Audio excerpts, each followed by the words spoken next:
Hello student, आप कैसे हैं। स्वागत है आपके अपने चैनल आरके सर मैथमेटिक्स में। तो चलिए यहाँ पर देखिए शुरू करने जा रहे हैं सब्स्टिट्यूशन मेथड, ठीक है ना। तो सब्स्टिट्यूशन मेथड में हम आपको क्वेश्चन नंबर 13 और क्वेश्चन नंबर 14 का सॉल्यूशन करेंगे, क्योंकि इसके पहले हम सारा क्वेश्चन करवा चुके हैं, ठीक है ना।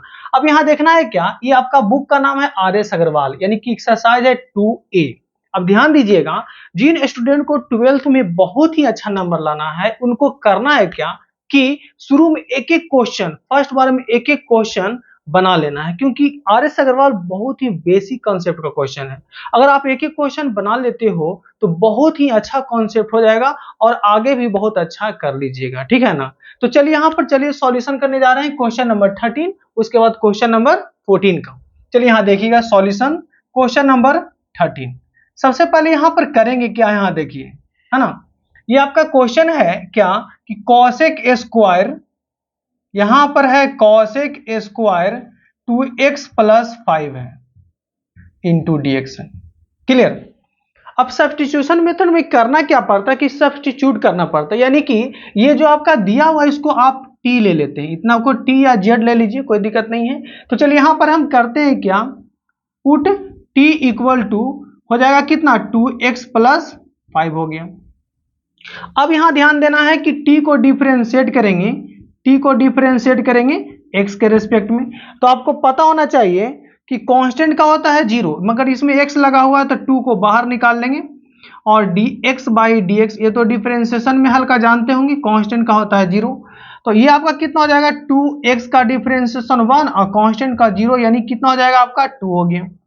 अब यहां से कितना होगा dt/dx इक्वल टू यहां पर कितना हो जाएगा 2। अब यहां से dx बराबर कितना हो जाएगा dt, अब बाई आपका हो जाएगा यहां से 2 हो गया, ठीक है। अब हम करेंगे कि यहां देखिए, ध्यान दीजिए, इंटीग्रेशन। यहां देखना है कि इतना को हम t लिए हैं तो यहां पर कितना हो जाएगा कॉसेक स्क्वायर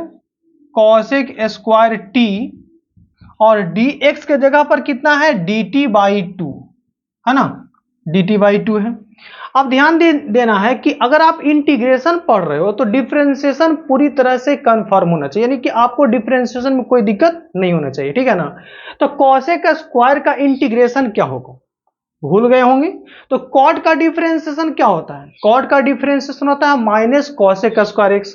तो यहां पर कॉसेक स्क्वायर का होगा माइनस कॉट एक्स, क्योंकि इंटीग्रेशन क्या होता है ना, डिफरेंशिएशन का उल्टा होता है, रेसिप्रोकल, है ना। तो एंटी डेरिवेटिव ही उसको बोला जाता है। तो ये आपका यहां से 2 को बाहर निकाल लेते हैं। अब यहां देखिएगा कि कॉसेक स्क्वायर यहां पर क्या है t है, इंटू आपका हो गया dt। अब कॉसेक स्क्वायर है, ये कॉसेक स्क्वायर का इंटीग्रेशन क्या हो गया माइनस कॉट, यहां पर क्या हो जाएगा यानी कि -1/2, और यहां पर आपका हो जाएगा कॉट t, अब प्लस आपका हो जाएगा c। अब t के जगह पर पुट कर देना है, तो t के जगह पर पुट कर देंगे तो -1/2, और यहां पर कितना हो जाएगा कॉट, और t के जगह पर कितना है देखिए 2x + 5 है ना। t के जगह पर है 2x प्लस आपका हो गया 5, अब प्लस आपका हो गया c। तो इसका फाइनल आंसर देखिए निकल चुका है, ठीक है ना। तो क्वेश्चन नंबर 13 का सॉल्यूशन हो गया। अब आते हैं क्वेश्चन नंबर 14 का सॉल्यूशन करते हैं। ध्यान दीजिएगा, बहुत ही अच्छा है, बेसिक के लिए बहुत अच्छा है, और बेसिक जितना स्ट्रांग रखिएगा आगे चलकर आपको कोई दिक्कत ना होगा, और बहुत ही अच्छा नंबर ले आइएगा 12th में, ठीक है ना। चलिए यहां ध्यान दीजिए,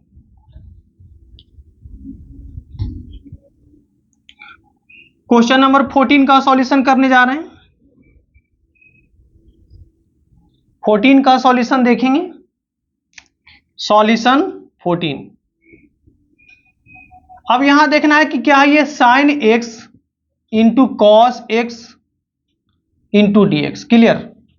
अब ध्यान देना है कि sine x into cos x है, यहां कोई फॉर्मूला तो लग नहीं रहा है, तो करेंगे क्या। अब याद कीजिए ट्रिग्नोमेट्री का, किसका, ट्रिग्नोमेट्री का, है ना। तो ट्रिग्नोमेट्री में हम लोग क्या पढ़े हैं, 2 sin theta into cos theta equal to क्या होता है sin 2 थीटा होता है, ये तो पढ़े होंगे। तो अब sin 2 थीटा लाने के लिए क्या करना पड़ेगा, यहां पर 2 से मल्टी, यानी कि 2 चाहिए, तो 2 चाहिए तो 2 से मल्टीप्लाई 2 से डिवाइड। यहां पर देखिए क्या कर देते हैं 1/2 से पहले डिवाइड करेंगे और 2 से यहां पर मल्टीप्लाई करेंगे तो 2 sin x इंटू आपका कितना हो जाएगा cos x into D x हो गया। अब यहां पर 2 sin x into cos x it mean sin 2x हो गया। क्या हो गया ये sin 2x यानी क्या हो गया 1/2 और यहां पर कितना हो जाएगा sin 2x हो जाएगा इंटू डी एक्स। क्लियर। अब साइन का इंटीग्रेशन क्या होता है हम डायरेक्ट बोल देंगे माइनस कॉस होता है, मगर आप कभी कभी भूल जाते हैं लोग ना, तो आप डिफरेंशिएशन याद कीजिए। तो साइन का डिफरेंशिएशन कॉस, तो कॉस का हो गया साइन, ये तो सभी लोग जानते हैं। मगर कॉस का डिफरेंशिएशन क्या होता है, कॉस का डिफरेंशिएशन होता है माइनस साइन, तो साइन का होगा माइनस कॉस, यानी साइन का इंटीग्रेशन क्या होगा माइनस कॉस, तो -1/2 बाहर निकाल लेंगे। साइन का इंटीग्रेशन माइनस कॉस और यहां पर 2x, और याद कीजिएगा फंडामेंटल रूल है यहां पर जितना x में मल्टीप्लाई होगा ना उतना क्या होता है डिवाइड हो जाता है। अगर यहाँ 2 है तो 2 से डिवाइड हो गया, अगर ये 4 रहता तो 4 से डिवाइड होता, ये 10 रहता तो 10 से डिवाइड होता, k रहता तो k से डिवाइड होगा। इस तरह का कॉन्सेप्ट है जो आप जानते होंगे, है ना। चलिए यहाँ देखिए, अब यहाँ पर क्या करते हैं, फाइनल आंसर मिल गया आपको, ये कितना हो गया -1/4 और यहां पर कितना हो जाएगा cos 2x प्लस c, ये भी आंसर हो गया। मगर कभी कभी क्या होता है ना कि कोई ऐसा बुक है जिसमें आंसर नहीं मिलता, इतना भी छोड़ दीजिएगा ना तो आपको आंसर आ चुका है, मगर इसको और थोड़ा सॉल्व करेंगे, है ना। बहुत सारा डिफरेंट बुक में क्या होता है कि आंसर थोड़ा आगे तक बढ़ाता है तो स्टूडेंट को दिक्कत हो जाता है, तो इसको करते हैं कि थोड़ा सा इसको और रिप्लेस करते हैं। उसके लिए यहां पर करेंगे क्या, एक फार्मूला जानते होंगे, देखिए cos 2 थीटा इक्वल टू होता है 1 - 2 sin स्क्वायर थीटा, ये भी पढ़े होंगे ट्रिग्नोमेट्री में, देखिए ध्यान दीजिएगा, है ना।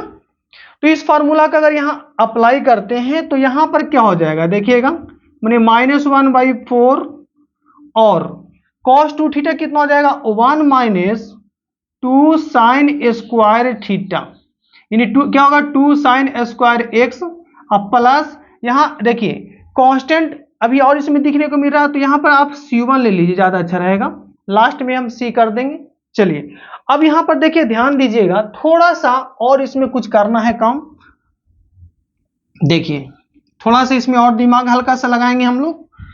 तो यहां पर क्या हो गया देखिए, ये आपका इससे जब मल्टीप्लाई करते हैं तो यहां पर कितना हो रहा है, देखिए आपका हो गया -1/4 और माइनस माइनस प्लस, यानी क्या हो जाएगा 1/2 और यहां पर कितना हो जाएगा साइन स्क्वायर x प्लस यहां पर C1 ले लीजिए। और यहां देखिए कांस्टेंट क्या होता है, कांस्टेंट C भी होता है, कांस्टेंट 2 भी होता है, कांस्टेंट 1/4 भी होता है, कांस्टेंट A भी होता है, सारा कांस्टेंट में आता है। तो ये कांस्टेंट का कैटेगरी, यानी ये पूरा कांस्टेंट है, इसको टोटल को क्या ले लेंगे, ये आपका कांस्टेंट ले लेंगे, ये क्या है आपका कांस्टेंट है, यानी इतना को आप C ले लेते हैं, है ना।